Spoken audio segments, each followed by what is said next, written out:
Hello everyone, myself is Dr. Pinke Sotaria, working as an assistant professor at Department of Chemistry, Bhavans College, Dakor. તો આજે આપણે આ વિડીયોની અંદર એક બુક વિશે માહિતી મેળવવાના છે. બુકનું નામ છે ઓર્ગેનિક સ્પેક્ટ્રોસ્કોપી. TYBSCના સિલેબસની અંદર આપણે ઓર્ગેનિક સ્પેક્ટ્રોસ્કોપીનો સબ્જેક્ટ એઝ ઇલેક્ટિવ તરીકે આવે છે. પેપર કોડ જોવા જઈએ તો US05DCHE26 આ એનો પેપર કોડ છે. હવે ઓર્ગેનિક સ્પેક્ટ્રોસ્કોપીનું ઇમ્પોર્ટન્ટ કેમ છે અને કેમ આપણે ઓર્ગેનિક સ્પેક્ટ્રોસ્કોપી વધારે ભણવી જોઈએ એ બધા જાણીએ છીએ.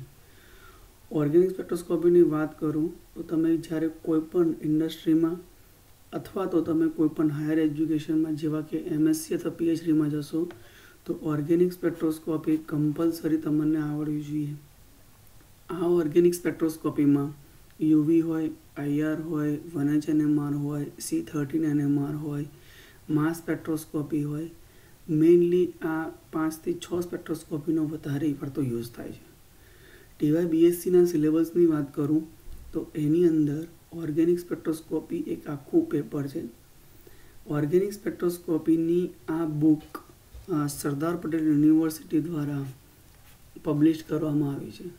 આપણે બધા જ જાણીએ છીએ કે સરદાર પટેલ યુનિવર્સિટીમાં કોઈપણ પ્રકારની બુક આજ દિન સુધી સાયન્સ ફેકલ્ટીમાં પબ્લિશ નહીં થઈ. આ ફર્સ્ટ એવી એક બુક છે કે જે સાયન્સ ફેકલ્ટીમાં પબ્લિશ થયેલી છે. હા, F5માં તમને અતુલ પ્રકાશનની 2 બુકો તમને જોવા મળશે, પણ યુનિવર્સિટીએ એ બુકને પબ્લિશ નથી કરી. એ પ્રાઇવેટ પબ્લિશરે પોતે પબ્લિશ કરેલી છે.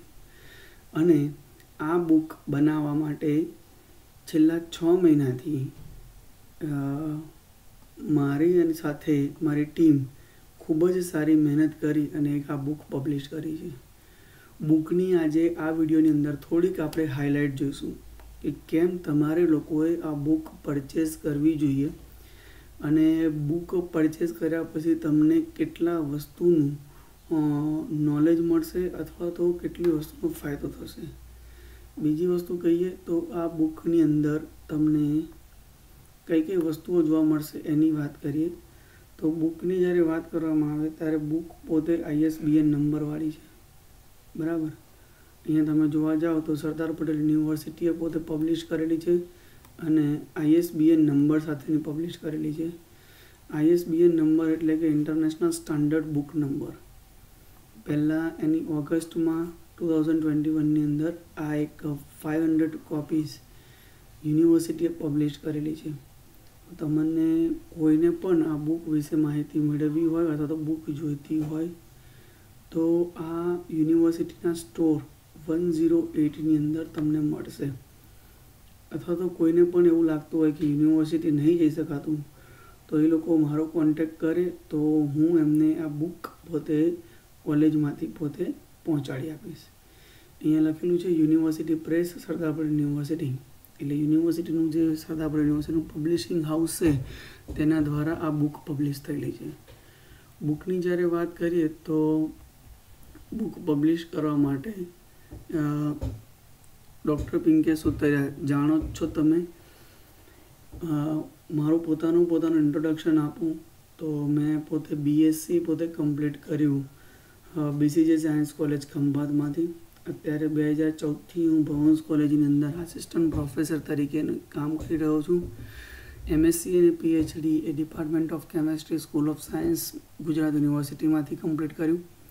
અત્યાર સુધી 30 જેટલા ઇન્ટરનેશનલ રિસર્ચ આર્ટિકલ પબ્લિશ કરેલા છે. 12 જેટલી ઇન્ટરનેશનલ બુક જે રિસર્ચ ઓરિએન્ટેડ છે એ પબ્લિશ કરેલી છે. ગુજરાત યુનિવર્સિટીની પણ એક સ્ટેટ લેવલની બુક પબ્લિશ કરી છે TYBSC માટે. 2 ઇન્ટરનેશનલ બુક ચેપ્ટર પબ્લિશ કરેલા છે.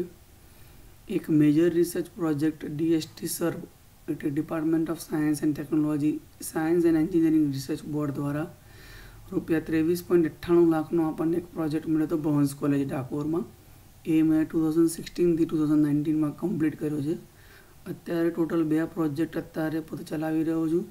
DST સીડ યંગ સાયન્ટિસ્ટ અને ટેકનોલોજીસ્ટની હેઠળ કોલેજમાં આપણને 48.44 લાખ રૂપિયા મળ્યા છે અને ગુજકોસ્ટ કો પીઆઈ તરીકે, એટલે કે પ્રિન્સિપલ ઇન્વેસ્ટિગેટર તો પણ હોય પણ એની સાથે કો પીઆઈ પણ હોય છે, એવા ગુજકોસ્ટ કો પીઆઈ અંતર્ગત આપણે એસટીઆઈ પોલિસીમાં ₹43 લાખની આપણને ગ્રાન્ટ મળી છે.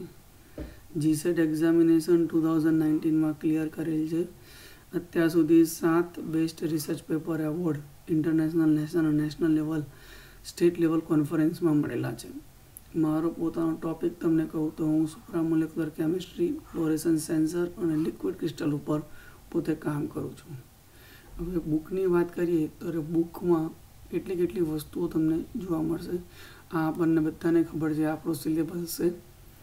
મોટાભાગના કોલેજની અંદર આ એઝ એ ઇલેક્ટિવ સબ્જેક્ટ રાખવામાં આવ્યો છે. જનરલી આ સબ્જેક્ટ બધી યુનિવર્સિટીમાં આપણે કમ્પલસરી સબ્જેક્ટ તરીકે હોય છે, પણ આ નવા સિલેબસમાં એ પોતે ઇલેક્ટિવ સબ્જેક્ટ તરીકે મૂકેલો છે. તમે જ્યારે એમએસસી સેમિસ્ટર 3માં આવશો ત્યારે તમારી પાસે ઓર્ગેનિક સ્પેક્ટ્રોસ્કોપી નામનું આખું એક પેપર હશે. એ પેપરની અંદર પહેલો જ જે યુનિટ છે એ યુવી અને આઈઆર છે. એટલે આ બુક તમને એમએસસી લેવલ સુધી પણ કામમાં લાગશે. કન્ટેન્ટની વાત કરીએ તો મેં એક ચેપ્ટર અહીંયા આગળ વધારાનું એડ કરેલું છે જેનું નામ છે ઇન્ટ્રોડક્શન. એટલે જેટલી પણ સ્પેક્ટ્રોસ્કોપી છે એનું મેઇન ઇન્ટ્રોડક્શન પાર્ટ આ પાર્ટમાં અંદર યુઝ થાય છે. અને પછી સિલેબસમાં લગતા જેટલા પણ ટૉપિક અંદર આપેલા છે, જેવા કે યુવી સ્પેક્ટ્રોસ્કોપીના જે ટૉપિકો છે કે એબ્સોર્પ્શન લો છે, એક્ઝામ્પલ છે, ઇલેક્ટ્રોનિક ટ્રાન્ઝિશન છે, ઇન્સ્ટ્રુમેન્ટેશન શું છે યુવીનું, એબ્સોર્પ્શન અને ઇન્ટેન્સિટી, ક્રોમોફોર, એક્ઝોક્રોમનું ડિટેલમાં ઇન્ટ્રોડક્શન, શું ઇફેક્ટ થાય છે ટેમ્પરેચર અને સોલ્વન્ટની એબ્સોર્પ્શન બેન્ડ ઉપર એની વાત છે. વુડવર્ડ અને ફિશરના રૂલ્સ છે ડાઇન માટેના, ઇનોન માટેના અને બેન્ઝીન માટેના. કેટલાક અપવાદ નિયમો છે વુડવર્ડ અને ફિશરના, એ પણ વાત કરેલી છે. કોન્જ્યુગેશનની ઇફેક્ટ શું છે, જીઓમેટ્રિકલ આઇસોમેરિઝમની ઇફેક્ટ શું છે, એરોમેટિક સિસ્ટમની શું ઇફેક્ટ થાય છે, અથવા એરોમેટિક સિસ્ટમ માટે કયા રૂલ્સ લાગુ પડે છે, પોલીસાયક્લિક એટલે એક કરતાં વધારે સાયકલ હોય એના પોતે આગળ એક્સપ્લેનેશન આપેલું છે, અને લાસ્ટમાં એપ્લિકેશન આપેલી છે. દરેક ચેપ્ટરના અંતમાં થોડા ક્વેશ્ચન્સ આપેલા છે અને સમરી આપી છે. સમરી એટલે કે શોર્ટમાં 1.5 પેજની અંદર તમને આખા ચેપ્ટરનું સમરી આપેલી છે કે તમને પોતે રિવાઇઝ કરી શકો એક્ઝામના આગલા દિવસ. હવે આ બુકની ખાસ અગત્યની વાત જોવા જઈએ તો આ બુકની અંદર સૌથી મેક્સિમમ એક્ઝામ્પલ આપણે ઇન્ક્લુડ કરેલા છે. અહીંયા આગળ આપણે યુવીની વાત કરીએ કાં તો આઈઆરની વાત કરીએ, ઓલમોસ્ટ 240 જેટલા એક્ઝામ્પલ આપણે લીધેલા છે. આ એક્ઝામ્પલ અલગ અલગ બુકમાંથી અને કોમ્પિટિટિવ એક્ઝામમાં પૂછાયેલા હોય એવા એક્ઝામ્પલ આપણે આગળ લીધેલા છે. એટલે અત્યાર સુધી તમે જોશો તો કોઈપણ બુકની અંદર મેક્સિમમ તમને 20 to 25 એક્ઝામ્પલ તમને જોવા મળશે. પણ આ બુકની અંદર આપણે કન્સિડર કર્યું છે કે ભાઈ બુકમાં સ્ટુડન્ટ્સને વધારે પોતે બેનિફિટ થાય એટલા માટે આપણે 240 જેટલા એક્ઝામ્પલ લીધેલા છે. એટલે મેક્સિમમ યુવી અને આઈઆરના પ્રોબ્લેમ્સની તમને પ્રેક્ટિસ થાય. આઈઆરની વાત કરું તો આઈઆરની અંદર પણ AB2 મોલિક્યુલની અંદર જે વાઇબ્રેશન થાય છે તો એની સમજૂતી આપી છે. વાઇબ્રેશનલ ફ્રિકવન્સી, ફંડામેન્ટલ વાઇબ્રેશન કેટલા છે, સિલેક્શન રૂલ કેટલા છે, કોમન ફંક્શન ગ્રુપ શું છે અને કેટલી ફેક્ટર્સ અફેક્ટિંગ કરે છે કે આઈઆર સ્પેક્ટ્રોસ્કોપી પર કેટલા ફેક્ટર્સ અફેક્ટિંગ કરે છે તેની વાત કરેલી છે. ડિસ્પર્ઝિવ ઇન્ફ્રારેડ સ્પેક્ટ્રોમીટર, FTIR, ATR ત્રણ ઇન્સ્ટ્રુમેન્ટેશન આપણે બતાવેલા છે.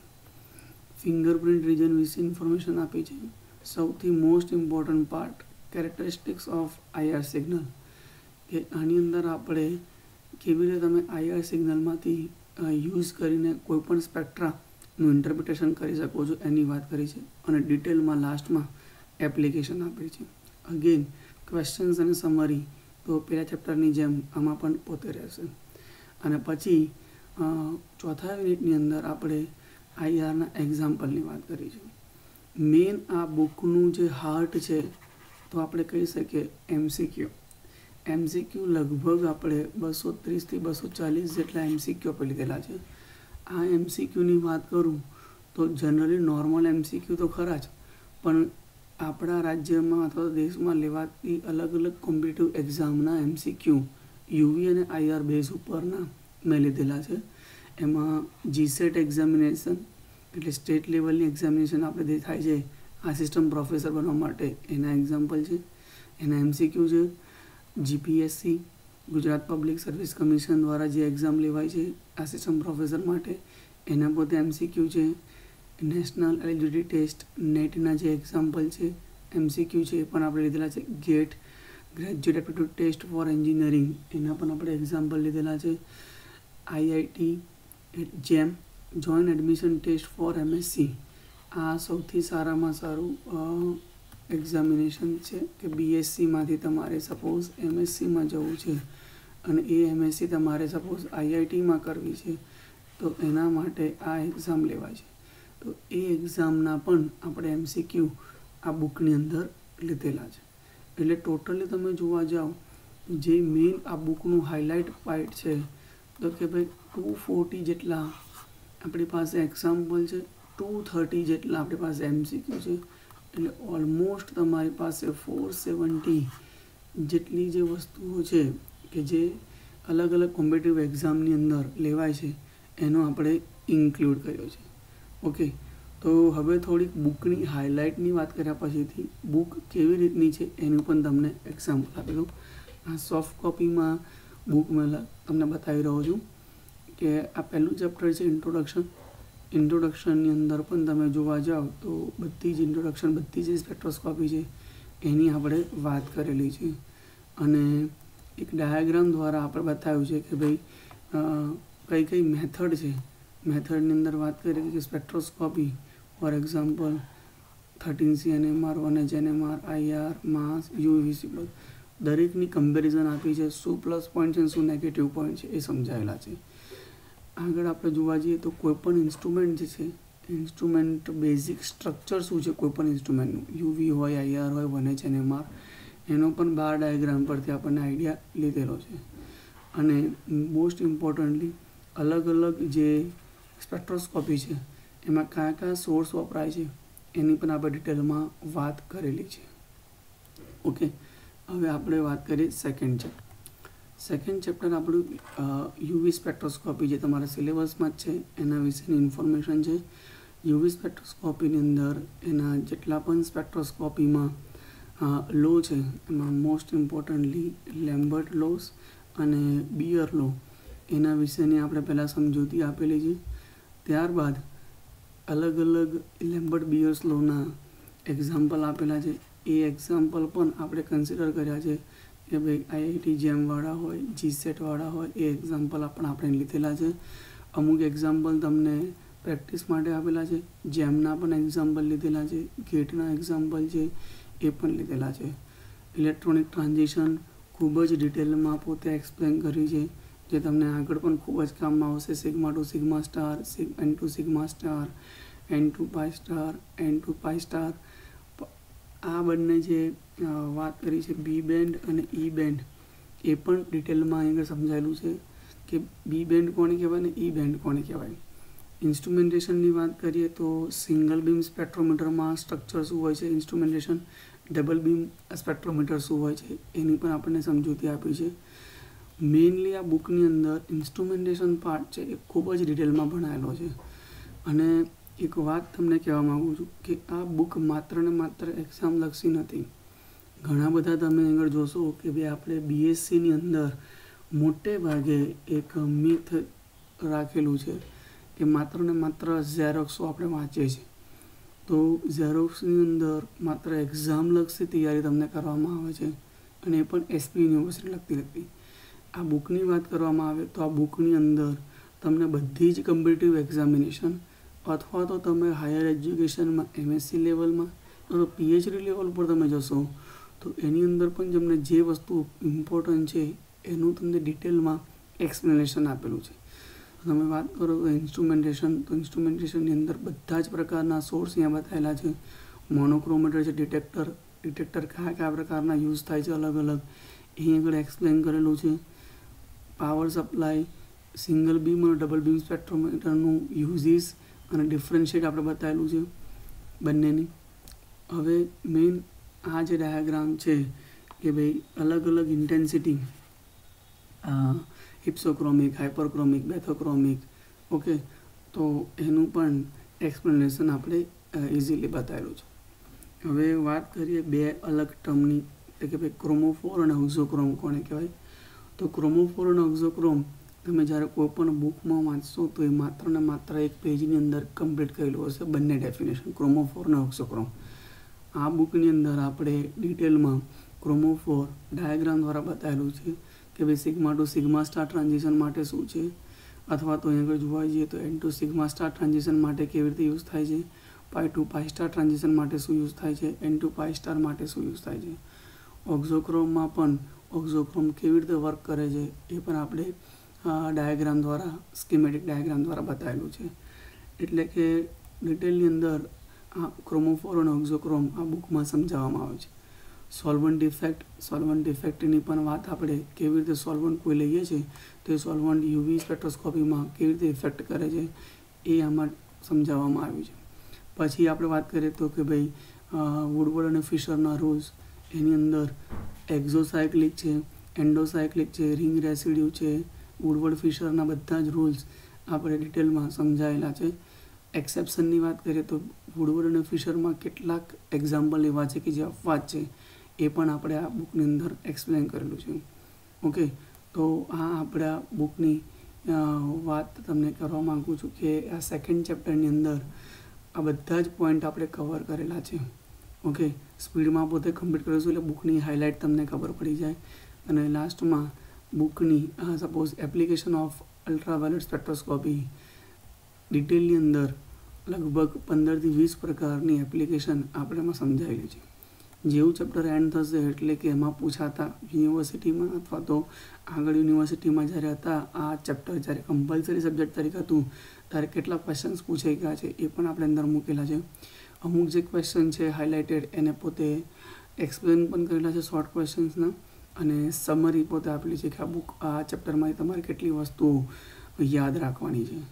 આગળ વાત કરીએ તો ચેપ્ટર નંબર 3ની અંદર, ચેપ્ટર નંબર 3ની અંદર આપણે બધા જ પ્રકારના ન્યુમેરિકલ્સ, તમે પહેલાં સ્ટાર્ટિંગ થશે ડાઇનથી, તો ડાઇનના બધા જ ન્યુમેરિકલ્સ આપણે એક્સપ્લેન કરેલા છે. એ પછી ઇનોન સિસ્ટમ માટેના એક્ઝામ્પલ પોતે આપણે બતાવેલા છે. એના પછીથી આપણે એરોમેટિક સિસ્ટમમાં જેટલા પણ એક્ઝામ્પલ છે એ એરોમેટિક સિસ્ટમના એક્ઝામ્પલ બતાવેલા છે. એરોમેટિક એક્ઝામ્પલ પત્યા પછીથી આપણે મિક્સ્ડ એક્ઝામ્પલ એટલે કે ડાઇન, ઇનોન, એરોમેટિક બધાના પોતે મિક્સ એક્ઝામ્પલ આપણે બતાવેલા છે. મોસ્ટ ઇમ્પોર્ટન્ટલી આ બુકની અંદર આપણે પોલીસાયક્લિક અથવા તો ફિશર કૂન રૂલ જે કોન્જ્યુગેટેડ પોલિન્સ માટે હોય છે. કોન્જ્યુગેટેડ પોલિન્સ એટલે કે એવા કમ્પાઉન્ડ કે જેની અંદર એક કરતાં બે કરતાં વધારે ડબલ બોન્ડ હોય, તો આવા કમ્પાઉન્ડના પણ આપણે યુવી સ્પેક્ટ્રોસ્કોપીની મદદથી વુડવર્ડ અને ફિશરની લિમિટેશન જે આવે છે કે જે ફિશર અને કૂન નામના સાયન્ટિસ્ટે પોતે શોધી નાખ્યો ફોર્મ્યુલા, તો એના પણ એક્ઝામ્પલ આપણે કવર કરેલા છે જે નોર્મલી કોઈપણ મટીરિયલની અંદર કોઈપણ બુકની અંદર કવર નથી થતા હોતા. આપણે આ જે બુક જે યુઝ કરી છે એની અંદર તમે લાસ્ટમાં સમજાઈશ કેટલી બુકનું યુઝ કરીને આ બુક પોતે બનાવેલી છે. તો આ એક્ઝામ્પલ પણ આપણે એની અંદર એક્સપ્લેન કરેલા છે. આગળ વાત કરીએ તો તમે કીધું એ પ્રમાણે દરેક સિસ્ટમના એક્ઝામ્પલ મિક્સ એક્ઝામ્પલ પોતે અહીં લીધેલા છે. એટલે ટોટલ તમે જોવા જાઓ યુવીના તો 100-150 જેટલા એક્ઝામ્પલ આપણે કેલ્ક્યુલેટ કરેલા છે. ઓકે, ચલો હવે નેક્સ્ટ ચેપ્ટરની વાત કરીએ આઈઆર સ્પેક્ટ્રોસ્કોપીની. તો આઈઆર સ્પેક્ટ્રોસ્કોપીમાં પણ આપણે ડિટેલમાં બધી જ થિયરી, FTIR હોય, ATR હોય, કેવી રીતે એનો યુઝ થાય છે બધી વસ્તુ આગળ એક્સપ્લેન કરેલી છે. આ એક ફર્સ્ટ આઈઆરનું જે ઇન્સ્ટ્રુમેન્ટ હતું એના વિશે પણ અહીં આગળ વાત મૂકેલી છે. અહીં આગળ AB2 મોલેક્યુલ સિમેટ્રિક અસિમેટ્રિક કેવી રીતે થાય છે ડાયાગ્રામ દ્વારા પોતે એક્સપ્લેન કરેલું છે. આગળ વાત કરીએ તો અહીં આગળ તમને આઈઆર સ્પેક્ટ્રોસ્કોપીની જે ન્યુમેરિકલ પોઈન્ટ ઓફ વ્યૂ કેટલા બેન્ડ મળશે, હુક્સ લો શું છે એ બધું આપણે આગળ એક્સપ્લેનેશન કરેલું છે. 3N ડિગ્રી ઓફ ફ્રીડમ એની પણ વાત કરેલી છે કે કેવી રીતે લિનિયર મોલેક્યુલ હોય, નોન લિનિયર મોલેક્યુલ હોય તો એનો ફોર્મ્યુલા શું બને છે અને એનું એક્સપ્લેનેશન શું થાય છે આપણે સમજાયેલું છે. ઓવરટોન છે, કોમ્બિનેશન બેન્ડ છે, તો ફર્મી રેઝોનન્સ એના વિશે વાત કરી છે. સિલેક્શન રૂલ, કેવા પ્રકારના કમ્પાઉન્ડ આઈઆર સ્પેક્ટ્રા આપશે, કયા કમ્પાઉન્ડ આઈઆર સ્પેક્ટ્રા નહીં આપે એ એક્સપ્લેન કરેલું છે. મોસ્ટ ઇમ્પોર્ટન્ટલી આ જે સેક્શન છે આ બુકનો હાઇલાઇટ છે કે આ બુકની અંદર આપણે દરેક પ્રકારના ફંક્શન ગ્રુપની ડિટેલમાં વાત કરી છે. ઉપરાંત એ સ્પેક્ટ્રા આપણને કેવો મળશે, નોર્મલી આલ્કેન હોય, આલ્કિન હોય, આલ્કાઇન હોય, ક્યાં આગળ પોતે પીક આપશે, દરેકના ડિટેલમાં એ પોતે સ્પેક્ટ્રા પણ બતાવ્યું છે અને થિયરિટિકલ પણ આપણે બતાવેલું છે. તો દરેક સ્પેક્ટ્રોસ્કોપીની અંદર જોવા જઈએ તો ફંક્શનલ ગ્રુપ આઈઆરની અંદર ખૂબ જ ઇમ્પોર્ટન્ટ છે. એમાં આલ્કેન, આલ્કિન, આલ્કાઇન, એરોમેટિક રિંગમાં પોતે ક્યાં પીક મળશે, મોનો સબસ્ટિટ્યુશન હશે તો ક્યાં પીક મળશે, CH બેન્ડિંગ ક્યાં મળશે, આલ્કોહોલ, ફિનોલના પીક પોતે ક્યાં મળશે. દરેકના ઓલમોસ્ટ બધા જ ફંક્શનલ ગ્રુપના આપણે આઈઆર સ્પેક્ટ્રા અહીં આગળ બતાવેલા છે, જે નોર્મલી આપણે કોઈપણ બુકની અંદર જોઈ શકાતા નથી. એટલે કે સ્ટુડન્ટને આ આઈઆર સ્પેક્ટ્રા વિશે ક્યાં પીક મળે છે, કેવી રીતે મળે છે એનું પણ નોલેજ પોતે મળી શકે.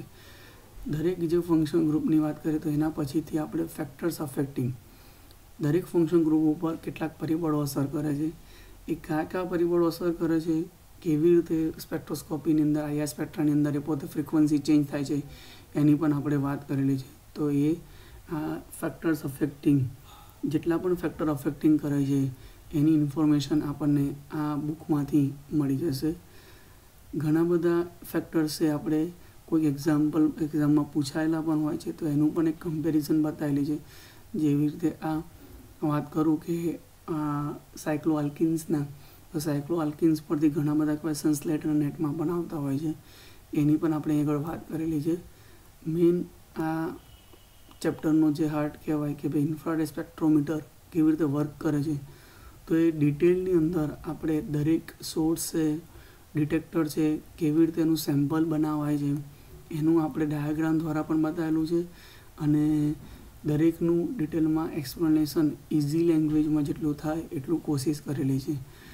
3 અલગ અલગ પ્રકારના સ્પેક્ટ્રોમીટર પણ બતાવ્યા છે, ડિસ્પર્સિવ ઇન્ફ્રારેડ સ્પેક્ટ્રોમીટર, પછી વાત કરીએ FTIR, Fourier transform infrared spectrometer, અને લાસ્ટમાં વાત કરીએ તો કે ભાઈ ATR, એટ્યુનેટેડ ટોટલ રિફ્લેક્શન. એ 3 સ્પેક્ટ્રોમીટરની વાત કરી છે ઇન્સ્ટ્રુમેન્ટેશન સાથેની. ફિંગરપ્રિન્ટ રીજન ફંક્શન ગ્રુપ કરતાં કેવી રીતે અલગ પડે છે એની પણ વાત કરી છે. અને એક આગળ એક ટ્રીક આપેલી છે, પાવ્યા નામની બુક છે, એની અંદરથી પોતે આ સેક્શન પોતે એક્સપ્લેન કરેલો છે કે ભાઈ કેવી રીતે તમે કોઈપણ સ્પેક્ટ્રોસ્કોપીમાં આઈઆરની અંદર 6 કે 7 સ્ટેપની અંદર તમે કોઈપણ ફંક્શન ગ્રુપને અસાઇન કરી શકો છો. તો એની વાત આ થિયરીની અંદર કરેલી છે. એપ્લિકેશન કોઈપણ સ્પેક્ટ્રોસ્કોપી જોઈએ તો એની એપ્લિકેશન હશે. તો અહીં આગળ ઇનઓર્ગેનિક, ઓર્ગેનિક, ફિઝિકલ જેટલી પણ સ્પેક્ટ્રોસ્કોપીની એપ્લિકેશન છે એ બધી સ્પેક્ટ્રોસ્કોપીની એપ્લિકેશન એ ડિટેલમાં સમજાવી છે. અહીં આગળ મેટલ કાર્બોનિલમાં પણ આઈઆર સ્પેક્ટ્રોસ્કોપી કેવી રીતે ઇમ્પોર્ટન્ટ થાય છે એ પણ આપણે ચાર્ટ દ્વારા સમજાવેલું છે. ઇવન સિમેટ્રીની અંદર કેવી રીતે આઈઆર સ્પેક્ટ્રોસ્કોપી યુઝ થાય છે એની પણ વાત આપણે કરેલી છે. લાસ્ટમાં અહીં આગળ કમ્પેરિઝન આપી છે યુવી અને આઈઆરમાં. કમ્પેરિઝન યુવી અને આઈઆર સ્પેક્ટ્રોસ્કોપીની મદદથી કેવી રીતે આપણે કરી શકીએ છીએ એ બતાવેલું છે. સમરી અને ક્વેશ્ચન્સ લાસ્ટ ચેપ્ટરની અંદર આપેલા છે. અહીંયા વાત કરીએ લાસ્ટમાં કે સિલેબસ પોઈન્ટ ઓફ વ્યૂ કે આઈઆર સ્પેક્ટ્રોસ્કોપીને કોઈ પણ 2 મોલેક્યુલ આપેલા તો મોલેક્યુલની મદદથી આઈઆર સ્પેક્ટ્રોસ્કોપીની મદદથી કેવી રીતે આ બંને મોલેક્યુલને અલગ કરી શકે એની વાત અહીંયા આગળ કરેલી છે. એવા લગભગ અહીં આગળ 10 એક્ઝામ્પલ લીધેલા છે. ત્યારબાદ આઈઆર સ્પેક્ટ્રોસ્કોપીના નિયમો અને પછી આઈઆર સ્પેક્ટ્રોસ્કોપીના એક્ઝામ્પલ આપણે બતાવેલા છે. તો આઈઆર સ્પેક્ટ્રોસ્કોપીના નોર્મલી આપણે 55 જેટલા એક્ઝામ્પલ આ બુકની અંદર પોતે કન્સિડર કરેલા છે. આગળ વાત કરીએ તો બુકનું હાઇલાઇટ તો કે એમસીક્યુ આપણે લગભગ આપણે આ બુકની અંદર ફર્સ્ટ પાર્ટની અંદર નોર્મલ MCQ લીધેલા છે. તો એ MCQ ઓલમોસ્ટ આપણે 130ની આસપાસ લીધેલા છે, 125ની આસપાસ આપણે MCQ કવર કરેલા છે.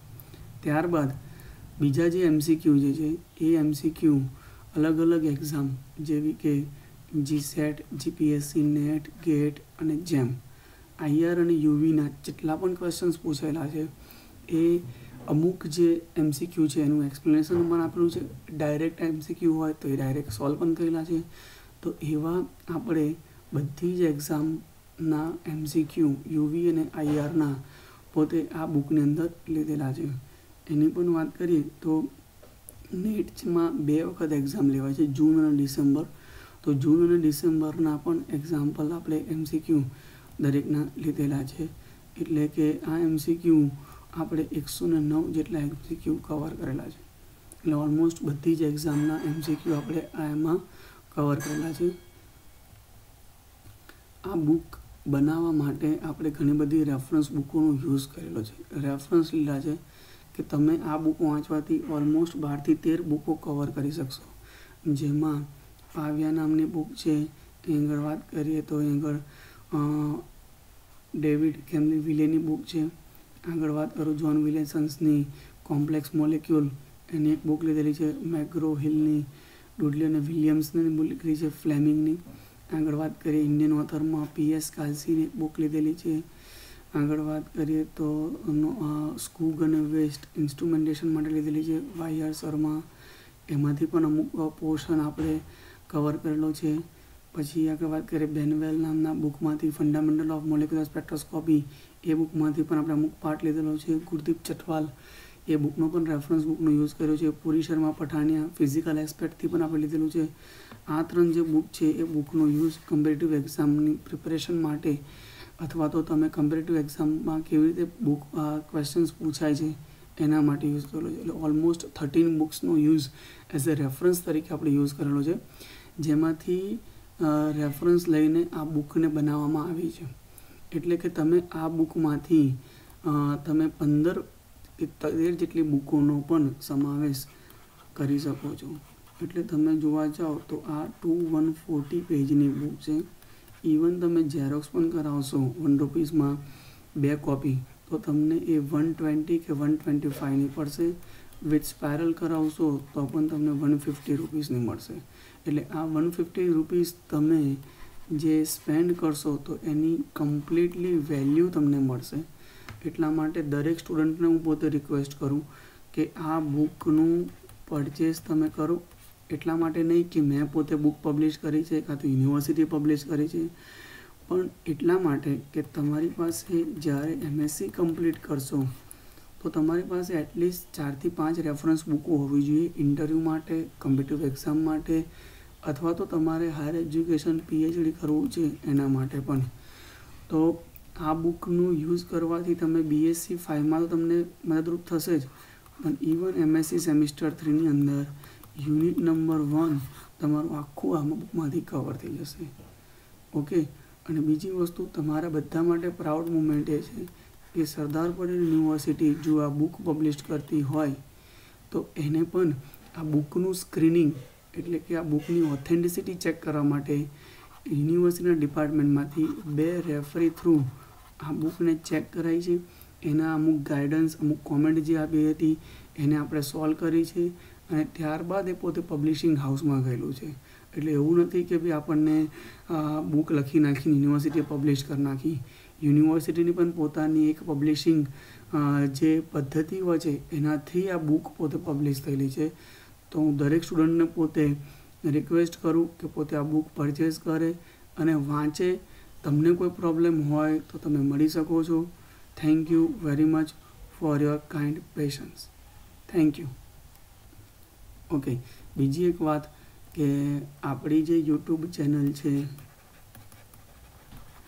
એના 1000 સબસ્ક્રાઈબર કમ્પ્લીટ થયા છે. લાસ્ટ યર COVID-19ની પેન્ડામિકમાં આપણે આ ચેનલ સ્ટાર્ટ કરી હતી. આનો કોઈ મેઇન પર્પઝ એવો નથી કે ભાઈ પૈસા કમાવા માટેનો. આનો મેઇન પર્પઝ એવો હતો કે જ્યારે આપણે માઇક્રોસોફ્ટ ટીમનો યુઝ કરીએ છીએ ત્યારે ઘણી બધી વખત લાઈવ લેક્ચર્સની અંદર નેટવર્ક જતું રહે છે. યુટ્યુબનું મેઇન પર્પઝ એવો છે કે તમે લોકો જ્યારે કોઈ લેક્ચર મારું મિસ કરો છો તો એ લેક્ચરને ફરીને ફરી તમે જોઈ શકો, એ જ એનો મેઇન પર્પઝ છે.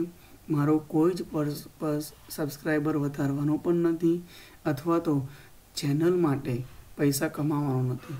મેઇન પર્પઝ એ છે કે મારો બીએસસી અને એમએસસીમાં હું જેટલા પણ ટૉપિક ભણાવું છું એ મારો સ્ટુડન્ટ કોઈ વખત લેક્ચરમાં ન આવ્યો હોય અથવા તો એને ઇન્ટરવ્યૂ વખતે એક્ઝામ વખતે ક્વિકલી રિવાઇઝ કરી શકે એના માટેનો છે. Okay, so thank you everyone four making this channel successful. Thank you so much.